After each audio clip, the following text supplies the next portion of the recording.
In the vast and complex ecosystem of modern society, there are powerful institutions that act as the unseen guardians of our collective well-being. One such guardian is the Australian Taxation Office, or the ATO. Its role is vital. It collects the money that funds our hospitals, our schools, and our roads. It is a system built on a foundation of trust. But what happens when that trust is broken? When the guardian, for a moment, looks away? We are about to witness the story of one of the most astonishing financial failures in Australia's history. A story of how a system designed to protect the nation's wealth was instead plundered, leaving a staggering hole of over $50 billion. This is not a tale of a single brilliant bank robbery. It is far larger, and in many ways far more troubling.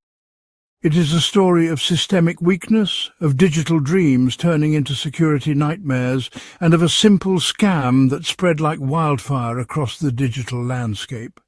This colossal sum of uncollected tax, a figure that has doubled in just 6 years, represents a quiet crisis unfolding within one of the country's most powerful bodies. It reveals how vulnerabilities, left unchecked, can be exploited not just by sophisticated criminals, but by tens of thousands of ordinary people, lured by the promise of easy money. The scale of this event is difficult to comprehend. Imagine the cost of building dozens of new hospitals or funding thousands of schools for a year. That is the magnitude of the wealth that has slipped through the cracks.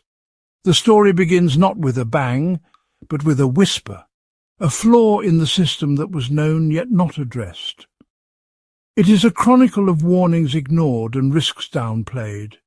It shows us that in the digital age, the greatest threats can come from the simplest of oversights, amplified by the speed and reach of social media. We must ask ourselves how this could happen. How could an organization with immense power and sophisticated tools fail so spectacularly to protect the very money it is tasked to collect? The answers lie deep within its own structure, in decisions made years ago that prioritized convenience over caution.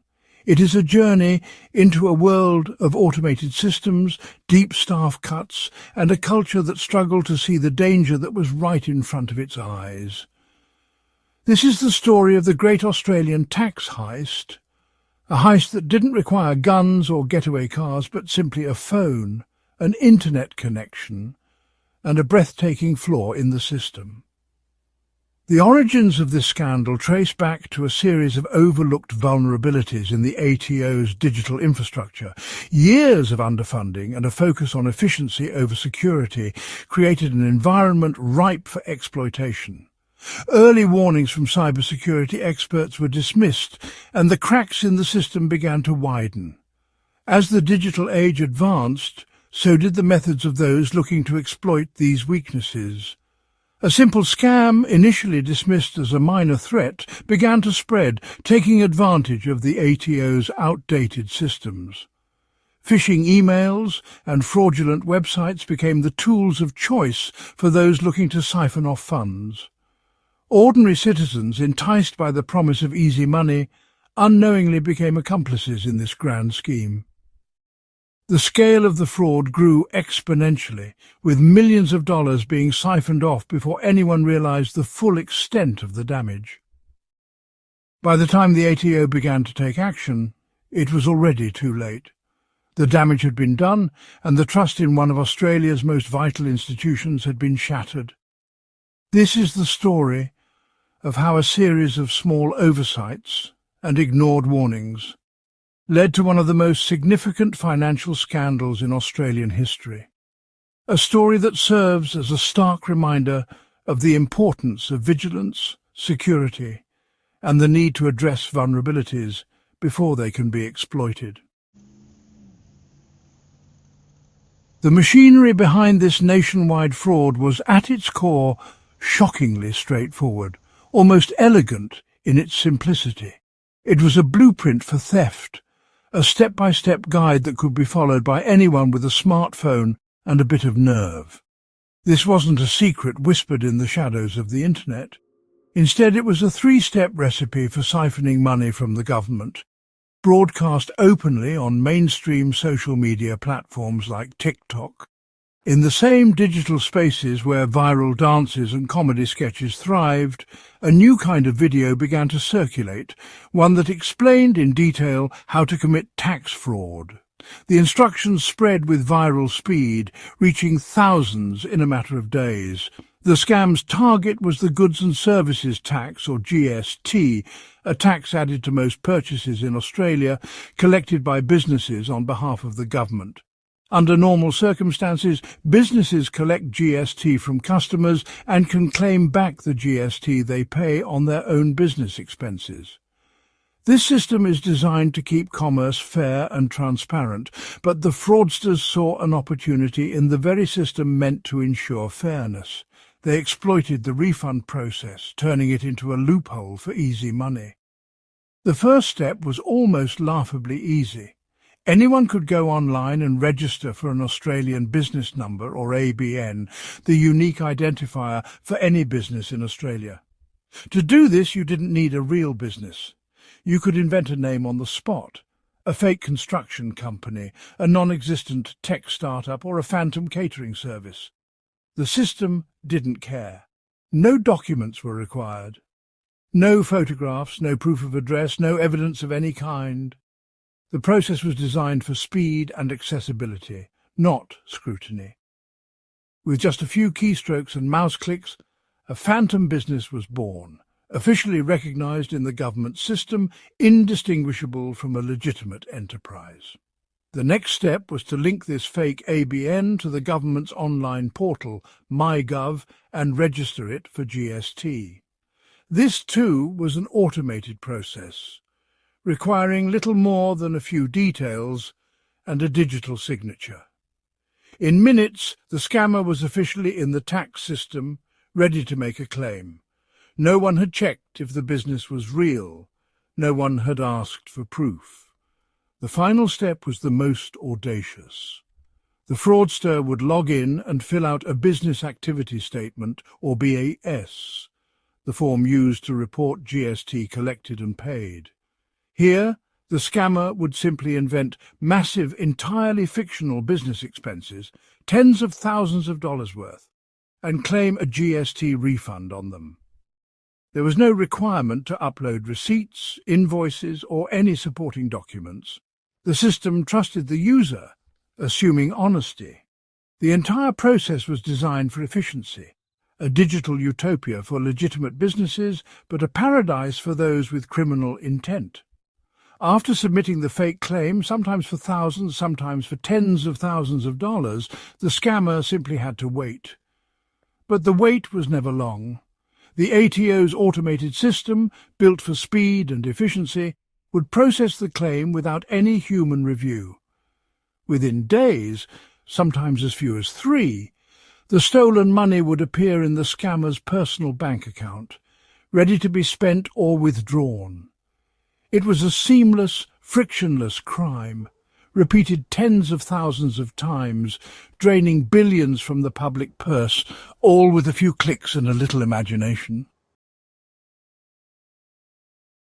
To truly grasp how this scam unfolded, we must journey to the heart of regional Victoria, to the sun-baked streets and quiet corners of Mildura, a country town where everyone knows each other and news travels fast. Mildura is a place where the local bakery opens before dawn and the same faces gather at the corner store each morning. It's a town built on trust, hard work and the steady rhythm of rural life. But beneath this calm exterior, a storm was brewing, one that would shake the community to its core. At the centre of this story is Lyndon Phillips, a man whose name would soon echo through the town's pubs and council meetings. He wasn't a criminal mastermind, nor did he possess any special skills in deception. He was in many ways an ordinary local, someone you might nod to on the street or see at the footy oval on a Saturday. Yet Lyndon saw an opportunity. He invented a fake earth-moving business, on paper, a bustling operation with heavy machinery and big contracts. In reality, the only thing moving was paperwork. For much of the time he claimed to be running this business, he was actually behind bars, his supposed enterprise nothing more than a phantom. His approach was both daring and calculated. He started small, submitting a modest claim to test the waters, a GST refund of just over $13,000. It was a sum that, in Mildura, could buy a second-hand ute or cover a year's worth of groceries for a family. With a few clicks and some forged documents, he sent his claim into the digital void, half expecting to be caught. But the ATO's automated system processed it without hesitation. 3 days later, the money landed in his account. No questions, no phone calls, no one from the city office driving up to check. The news of his windfall didn't stay secret for long. In a town like Mildura, word spreads quickly. Some locals were shocked, others quietly impressed. But for Lyndon, it was a green light. The vault was open, and he had just discovered the key. Emboldened, he ramped up his efforts. Over the next few months, he submitted 46 separate business activity statements, each one more audacious than the last. The paperwork piled up, and so did the money. The impact on the local community was subtle at first. The influx of cash didn't go unnoticed. New tools at the hardware store, a sudden interest in local investments, whispers of easy money. Some townsfolk grew suspicious, while others wondered if they too could find a loophole in the system. What made Lyndon's scheme even more brazen was his timing. He backdated his claims to periods when he was incarcerated, a detail that should have set off alarm bells. But the system, designed for efficiency, missed the obvious. He claimed massive expenses for his imaginary business, and the ATO's automated process approved them, no matter how implausible they seemed to anyone familiar with the town's real economy. Eventually, the ATO's internal systems flagged his larger claims as suspicious. But by then, the damage was done. The initial payments had already given him the resources and the confidence to keep going. The story of Lyndon Phillips is more than just a tale of fraud. It's a window into the vulnerabilities of a system and the ripple effects on a tight-knit community. He wasn't a ghost. He was a familiar face, a man with a history in the local justice system known to many in town. A simple cross-check, a moment of human attention, could have stopped him. But for 4 crucial months, the town watched as the system failed, and the consequences rippled through local businesses, government offices, and everyday conversations. Lyndon's case became a blueprint, a proof of concept that spread far beyond Mildura. The little fish from a country town had shown thousands across Australia just how easy it was to raid the public purse, leaving a lasting mark on his community and the nation. While small-time scammers like Lyndon Phillips exploited the system for thousands, a far more insidious threat was quietly taking shape in the heart of Australia's corporate world. There were much larger predators circling in the water, men in tailored suits operating from glass towers, orchestrating schemes with the precision of seasoned chess players. Sophisticated corporate operators, armed with legal teams and financial advisors, used the very same weaknesses to extract tens of millions of dollars, elevating fraud from petty theft to a grand industrial-scale operation. The case of Sydney developer Nahi Ghazal and his associates is a textbook example of how a simple GST fraud could be transformed into a sprawling, multi-layered financial heist. Their alleged scheme was a labyrinth of deception, involving a web of shell companies, forged documents and phantom projects that existed only on paper. Yet at its core, it relied on the same fatal flaw: the ATO's failure to conduct even the most basic checks and verify the legitimacy of claims. Mr. Ghazal and his network allegedly siphoned over $21 million in fraudulent GST refunds, moving money through a maze of accounts and shell entities. The method was deceptively simple, claimed to be undertaking massive construction projects, skyscrapers, office parks, luxury developments, that in reality never broke ground. They submitted invoices for non-existent building costs, conjuring up expenses for steel, concrete and labour that were never delivered, never paid for, and never intended to be. The automated system, blind to the difference between a real skyscraper and a phantom one, processed the claims and paid out millions. No questions asked. Eventually, the ATO began to notice irregularities and launched an investigation into Mr. Ghazal's initial fraud. But even as the agency was supposedly closing in, the operation evolved. Ghazal, undeterred, allegedly launched a new, even more audacious scheme, this time right under the noses of investigators. The second phase was a masterclass in corporate deception, exploiting every loophole and blind spot in the system. A new network of 22 companies was established, each with its own set of bank accounts, directors and paperwork. To obscure the true masterminds, the directorships were handed to unsuspecting everyday men, taxi drivers, mechanics and labourers, used as unwitting fronts. These men, lured by small payments or promises, became the public face of companies they knew nothing about. The companies then filed for another $25 million in fake GST refunds, citing more phantom developments, empty lots and derelict buildings dressed up as billion-dollar projects. The ATO, astonishingly, failed to perform even the most elementary due diligence. No one checked property titles to confirm if the developers actually owned the land they claimed to be building on. Nor did anyone verify development applications with local councils to see if any construction was even planned or approved. The consequences of this high-level fraud are devastating and long-lasting, leaving a trail of financial ruin and shattered trust in the system. Liquidators, tasked with untangling the web of companies, are left pessimistic, facing a maze of false leads, empty accounts and vanished assets. They believe that almost none of the tens of millions of dollars stolen in this sophisticated operation will ever be recovered. The money has likely vanished, laundered through a labyrinth of accounts and spirited away overseas, beyond the reach of Australian authorities. This case exposes a terrifying reality. The same system that was vulnerable to a TikTok trend was in fact even more susceptible to the calculated manoeuvres of organised criminal syndicates.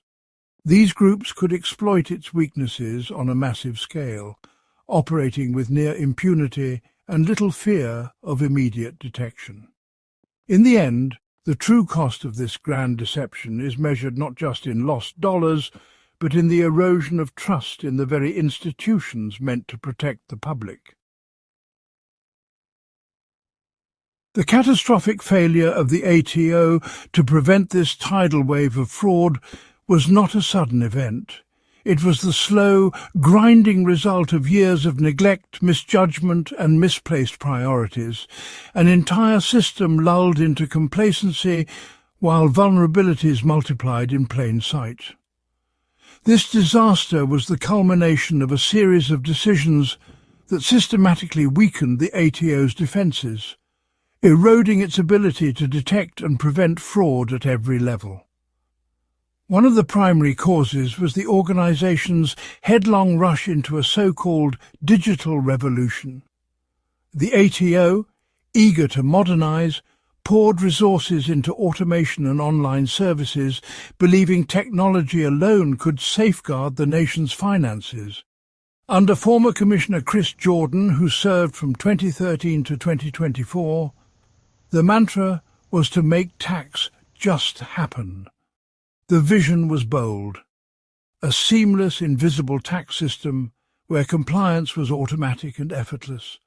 The goal was to create a user-friendly experience for the taxpayer, removing friction and making the process as painless as possible. While this was in itself a noble ambition, it came at a perilous cost. The relentless drive for convenience overshadowed the fundamental need for robust security and vigilant fraud prevention. The focus on customer satisfaction became so intense that it blinded the organisation to the growing risks. Security protocols were streamlined, checks were automated, and the human element, the critical eye that spots what machines miss, was quietly sidelined. This digital transformation was happening at the very same time as another major internal shift: drastic staff cuts. The ATO was being hollowed out from within, just as it was opening itself up to new threats from without. Under the Abbott government, the ATO was forced to shed thousands of employees. The cuts were deep, swift and devastating, leaving entire departments understaffed and overburdened. The division responsible for managing GST was hit particularly hard, losing around 1,000 staff members, half of its entire workforce. The loss was not just in numbers, but in expertise and institutional memory. This was not just a reduction in numbers, it was honestly a catastrophic brain drain. The people who left took with them decades of knowledge, experience and investigative skill. Decades of collective wisdom and the subtle art of detecting fraud walked out the door.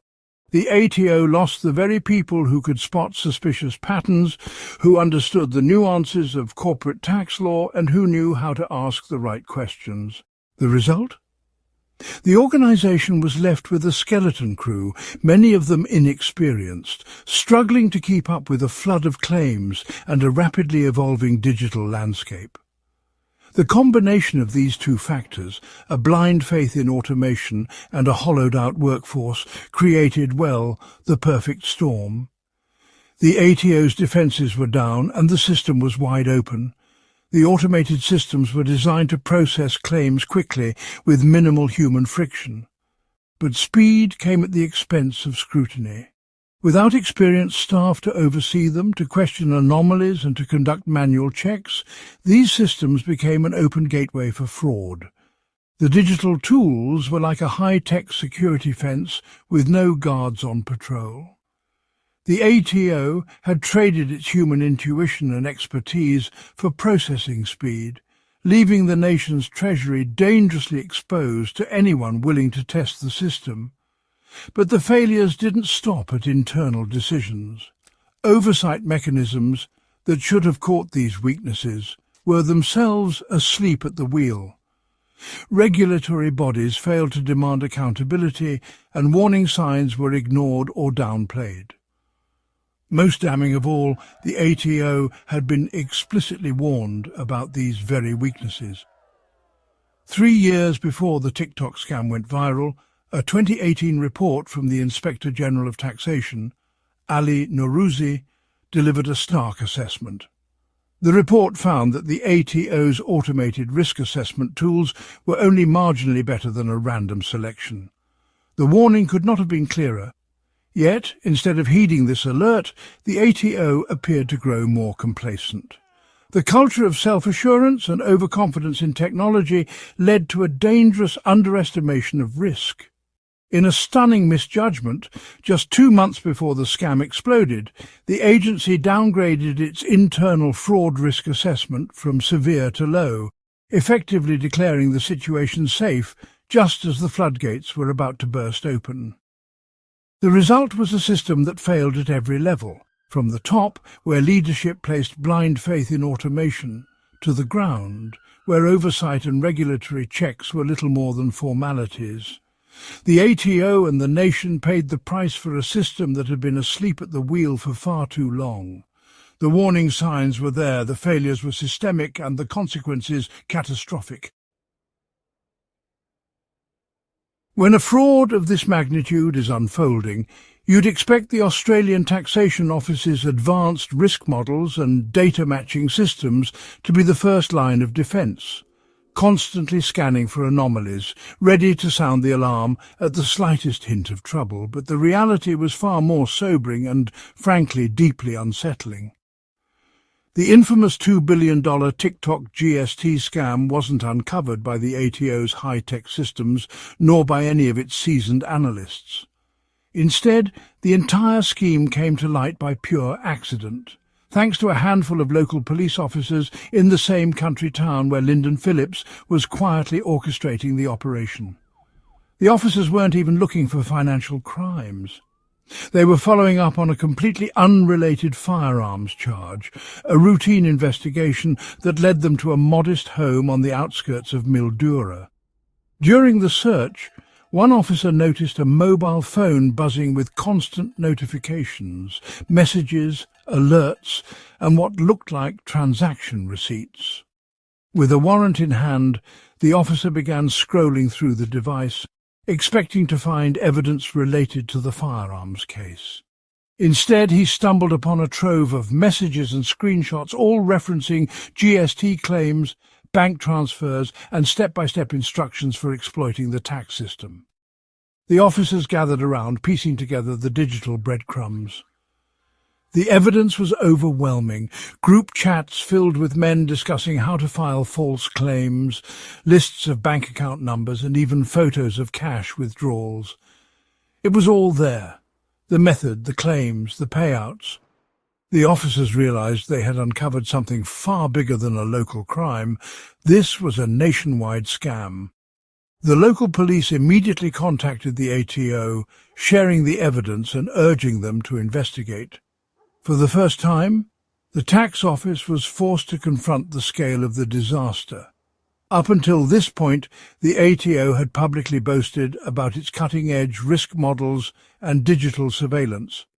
But the truth was, the scam had been running rampant for months, right under their noses. In April 2022, after months of unchecked fraud, the ATO finally launched Operation Protego, a desperate effort to contain the damage and track down those responsible. The investigation quickly revealed the shocking breadth of the scam. It wasn't just a handful of criminals, it was a movement.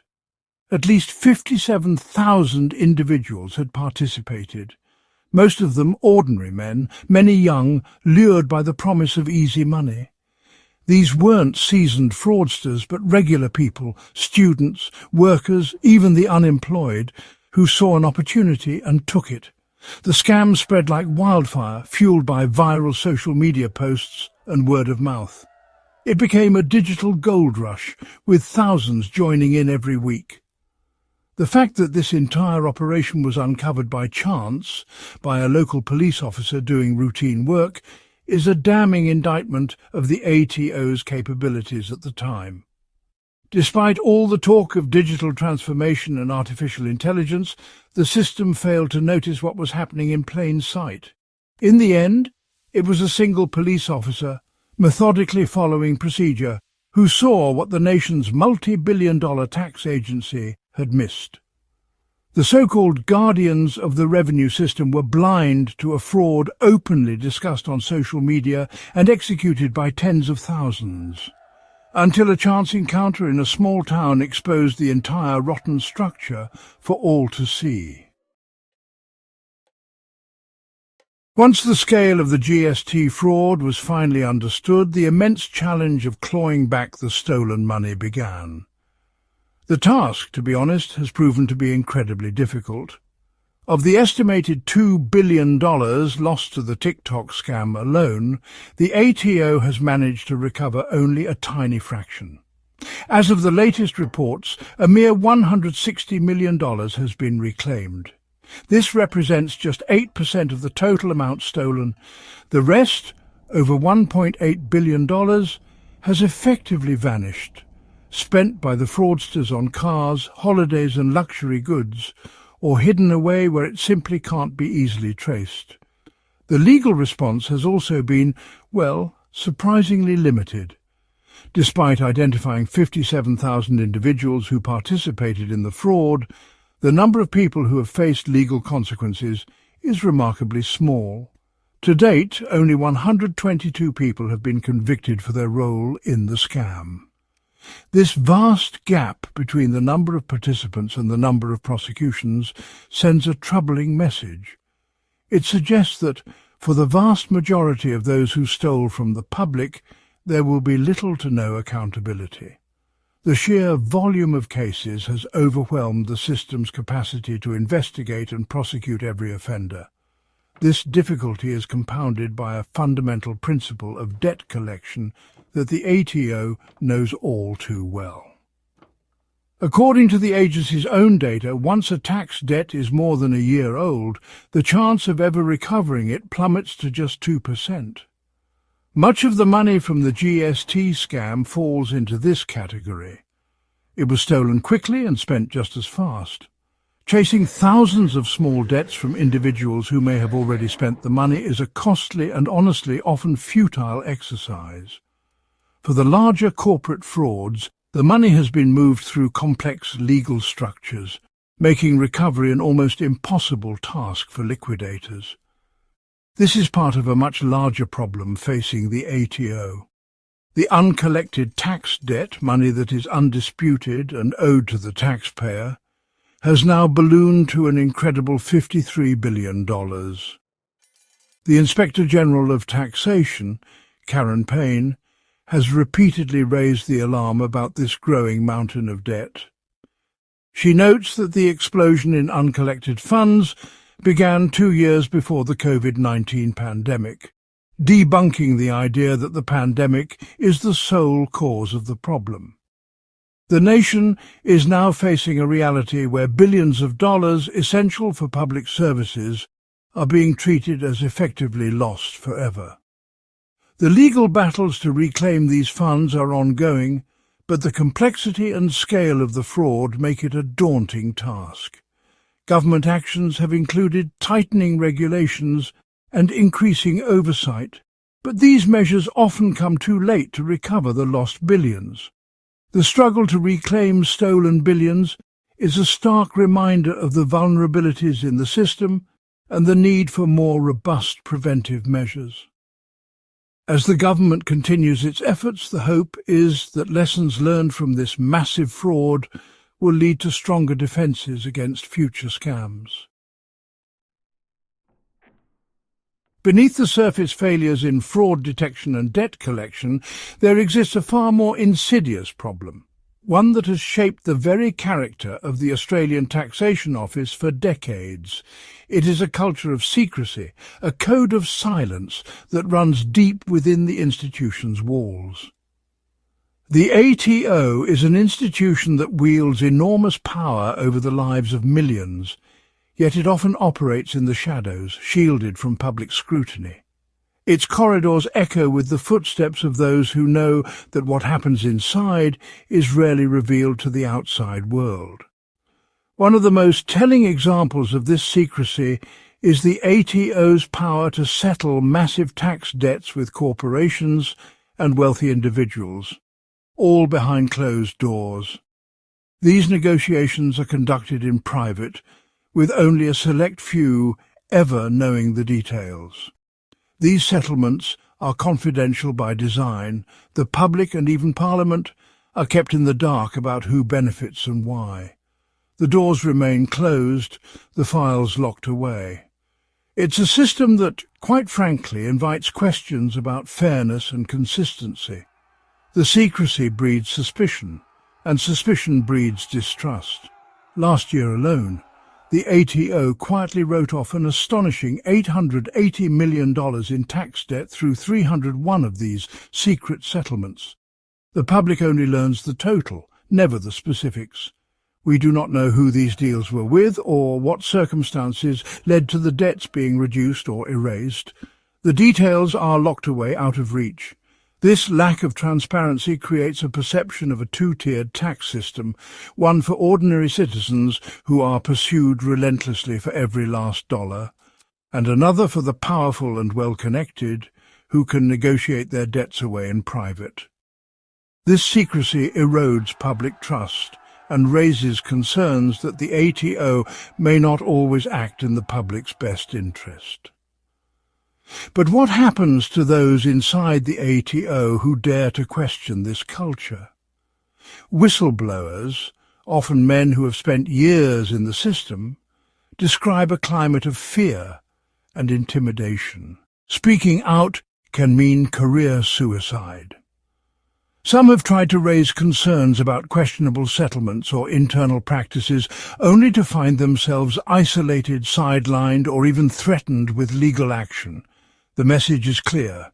Loyalty to the institution comes before loyalty to the truth. A striking case that came to light involves a company once controlled by former Prime Minister Paul Keating. The company had a tax debt of nearly $1 million, mostly penalties and interest on a late payment. After 3 years of negotiations, and just 10 days after the ATO issued a formal demand for payment, the entire debt was wiped to zero. The decision was actioned in a simple, 4-line email, no explanation, no public record. While there may be legitimate reasons for such a decision, the fact that it happens in complete secrecy, without public explanation, only fuels suspicion and undermines the principle of equal treatment under the law. This secretive culture extends even to how the ATO measures its own performance. Internal resistance to greater transparency is strong, with some staff quietly pushing for change only to be met with bureaucratic stonewalling. Critics like Senator Barbara Pocock argue that the agency marks its own homework too favourably, using opaque metrics like the tax gap to present a rosier picture than reality. Internally, some staff have tried to challenge these metrics, but their concerns are often buried. The investigation also uncovered that a decade before his appointment as Commissioner, Chris Jordan had links to a company set up in the Isle of Man, a well-known tax haven. While he stated he could not recall the details, such revelations only add to the concerns about the culture at the highest levels of the tax office. The need for greater openness and accountability has never been clearer. Until the culture of secrecy is confronted, both from within and without, the public will continue to question whether the ATO truly serves the interests of all Australians or just a privileged few. The fallout from this $50 billion scandal is about far more than just lost money. It has shaken the very foundations of trust between the Australian people and the institutions meant to safeguard their future. This breach is not just a financial wound. It's a deep scar on the social contract that binds our society together.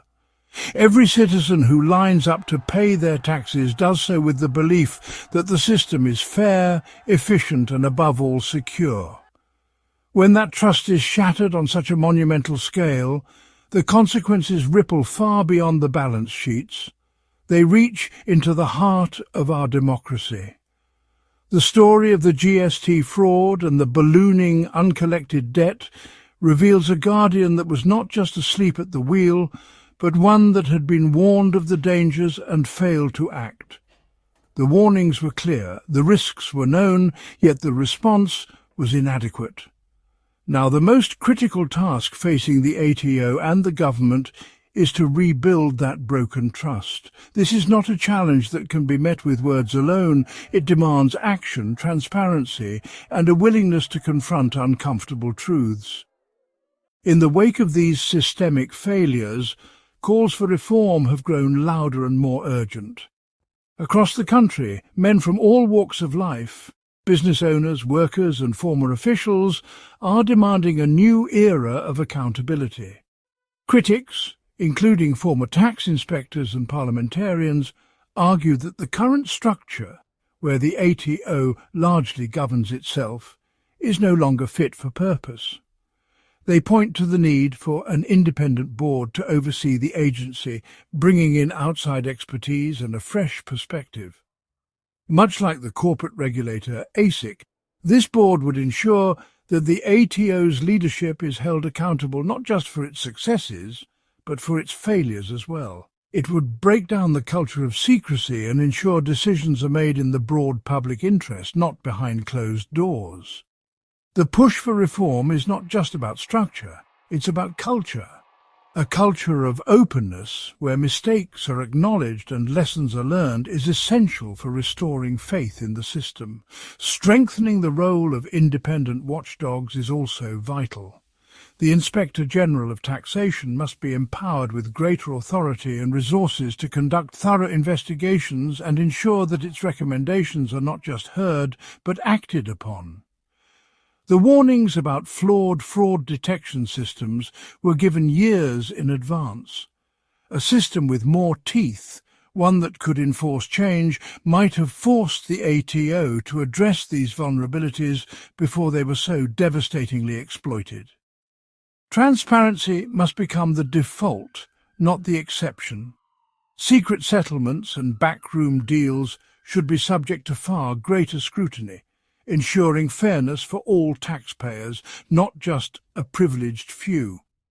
Ultimately, this saga is a powerful lesson in the delicate balance between convenience and security. In our rush to create a frictionless digital world, we must never lose sight of the need for robust, intelligent and well-resourced safeguards. A strong tax system is the bedrock of a functioning society. It ensures our firefighters are paid and our vital public infrastructure is maintained. These are not abstract benefits. They are the tangible results of a system that works for everyone. Protecting the integrity of our tax system is not a bureaucratic chore. It is a solemn responsibility. The path back for the ATO will be long and challenging, but it must begin with transparency, accountability, and a renewed commitment to its primary duty, to serve and protect the interests of all Australians. Only then can we begin to rebuild the trust that has been lost and ensure that the mistakes of the past are never repeated. The future of tax governance in Australia depends on it. As the dust settles on Australia's unprecedented tax scandal, its impact is being felt far beyond its shores. This was not just a local breach. It was a warning shot to the world's financial guardians. The elaborate fraud exploited weaknesses not only in domestic oversight, but in the very fabric of global financial networks. Cross-border fraudsters, emboldened by the ease of digital transactions and gaps in international cooperation, found fertile ground in Australia's system. Money moved at the speed of light, slipping silently from local accounts to offshore havens. The scandal exposed how globalized economies are only as strong as their weakest link, and how quickly those links can be targeted by sophisticated criminal syndicates. International law enforcement agencies, from Interpol to Europol, were drawn into the investigation, revealing a web of shell companies, false invoices and intricate money laundering operations. The fraudsters leveraged jurisdictions with lax reporting standards, effectively creating a shadow economy that was nearly impossible to trace. This case has forced a reckoning among tax authorities worldwide. Countries are now reassessing their own systems, looking for vulnerabilities that could be exploited in similar ways. Calls for stronger international cooperation are growing louder. There is a renewed urgency for information sharing, coordinated enforcement and standardized reporting rules to close the gaps that criminals so easily exploit. Australia's scandal has become a case study in international finance conferences and policy forums. Experts warn that without a united global approach, no nation is truly safe from cross-border fraud. It's a reminder that in the digital age, financial crime is borderless, and so too must be the response. For the world's tax guardians, the lesson is clear. Vigilance must extend beyond national borders. Only through global collaboration, transparency and shared intelligence can the integrity of the world's tax systems be protected and the trust of ordinary citizens everywhere be restored. In the age of rapid technological advancement, the tools that empower modern economies also create new frontiers for deception. Technology, once a barrier to large-scale fraud, has become both an enabler and a defender in the global tax landscape.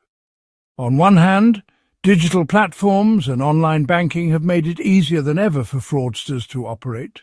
Automated systems process thousands of transactions per second, making it nearly impossible for manual oversight to keep pace. Sophisticated criminals exploit weaknesses in software, using bots to generate fake invoices or to trigger refund claims on a massive scale.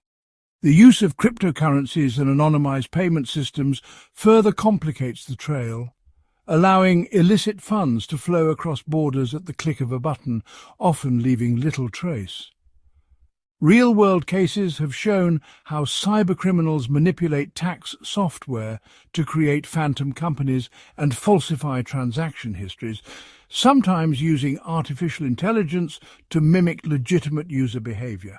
For instance, in the Australian scandal, investigators uncovered entire networks of shell companies managed by algorithms, programmed to move money and erase digital footprints in real time. Yet, technology also offers some of the most powerful tools for detection and prevention.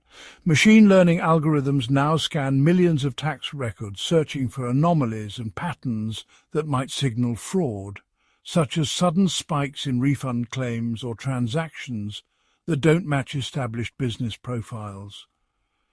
Advanced data analytics help authorities trace complex money flows, mapping connections between accounts, companies and individuals that would otherwise remain hidden.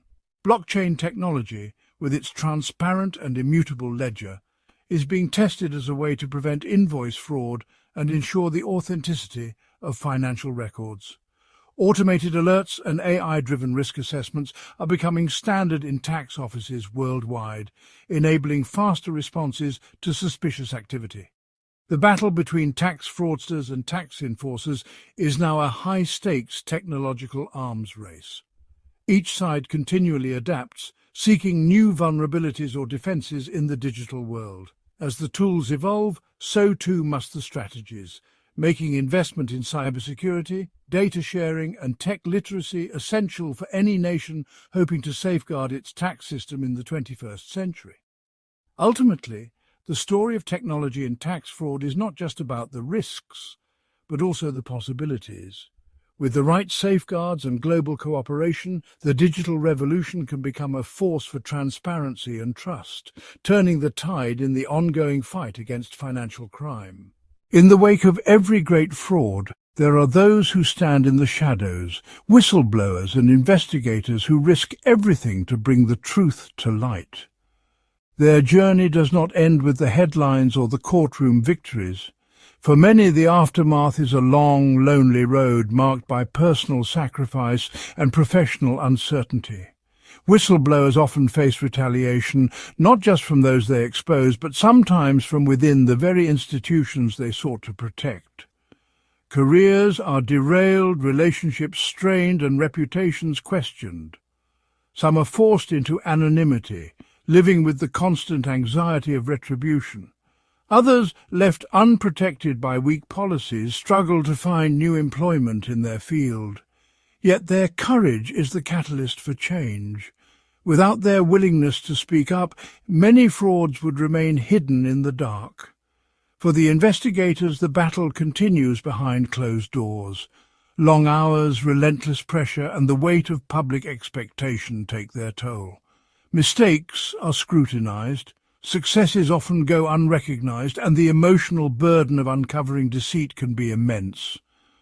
Many must navigate bureaucratic obstacles and limited resources, all while staying one step ahead of increasingly sophisticated criminals. Despite these challenges, their contributions are immeasurable. Whistleblowers provide the critical leads that spark investigations. Investigators piece together complex puzzles, ensuring that justice is served and stolen funds are recovered. Together, they help restore faith in the system and remind us that integrity and persistence still matter. As the fight against tax fraud grows more complex, the need to support and protect these unsung heroes has never been greater. Their stories are a testament to resilience and the enduring human drive to do what is right, even when the cost is high. The reverberations of the great tax heist reached far beyond courtroom doors and headline news. For Australia, the true toll would be measured in years, etched into the very fabric of its economy and the trust of its people. Billions siphoned away meant less for schools, hospitals and vital public services.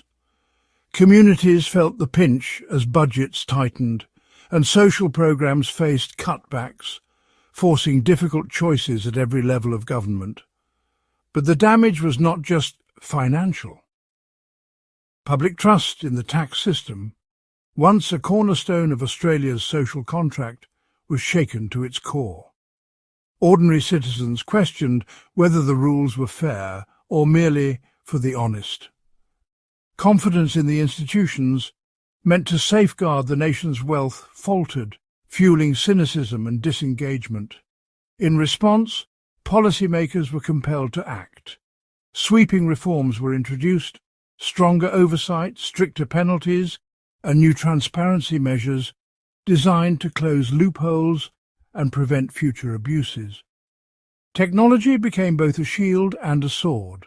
Advanced analytics and digital audits now stand guard over the nation's revenue. Yet the scars of betrayal lingered. The aftermath forced a national reckoning. Australians demanded greater accountability, not just from corporations and the wealthy, but from those entrusted to enforce the law. The conversation around tax justice grew louder, shaping political debates and influencing elections.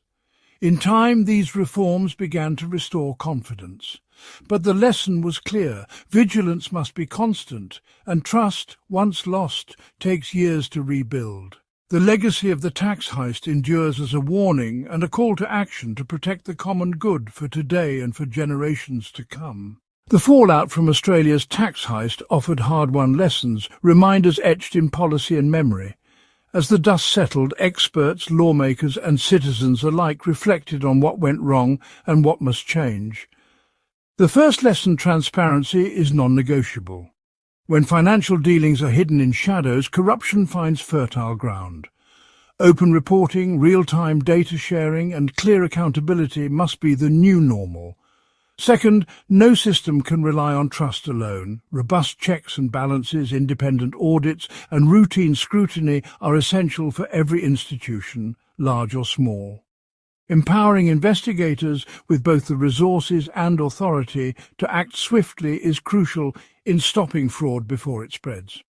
Third, the importance of whistleblowers cannot be overstated. Protecting those who step forward, ensuring their safety, anonymity and legal support encourages a culture where wrongdoing is exposed, not concealed. Finally, continuous education and vigilance are key. As financial crimes evolve, so too must the skills and awareness of those tasked with defending the public's interest. Ongoing training, investment in technology, and international cooperation stand as the front lines in this battle. Australia's experience serves as a global lesson. By learning from past failures and acting on those lessons, nations can build stronger defences, foster public trust, and ensure that the mistakes of yesterday do not become the scandals of tomorrow.